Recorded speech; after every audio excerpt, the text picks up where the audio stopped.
Rayuwar almajiri. Kai mun tari ko gurgaka? Almajiranci. Shi ya sanya naga kina wani babba tare in ne maganan yaron nan. An samu yaro idanu a garin nan ba zan yadda ba.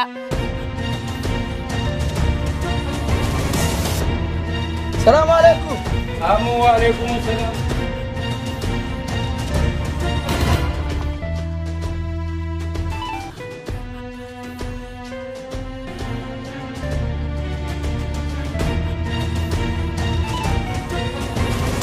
Rayuwar almajiri.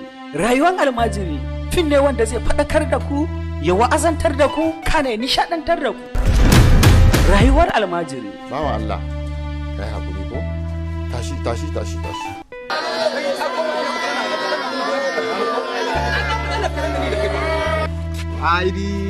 Aidi ya sarakaya. Gani na, Malam Sani. Almajiri malam ne. Ka jawa yaron ka kuma rafa. Saboda abinda yawa kanuwana ba dun ina tunanin mutuncin iyayena da naka ba, wallahi da na dauki mataki tun ban zo gurin ka ba.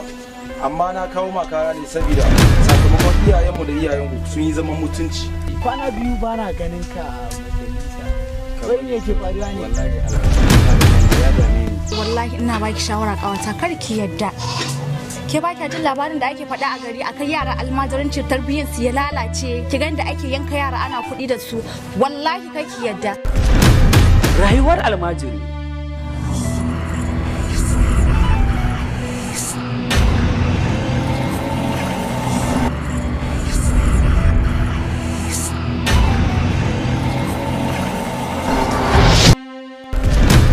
Rayuwar almajiri. Lallai ya za mu ga sabuwar kwanan bara. An samu yaro idanu a garin nan ba zan yadda ba. Wawa ne shi yasa wallahi. Gaske na gaya maka malam. A'a ka canja shawara. Rayuwar almajiri.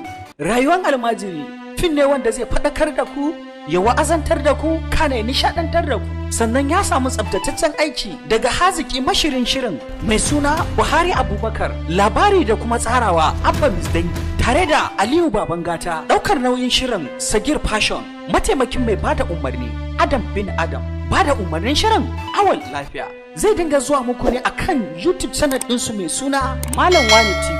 Kar ku bari a baku labari.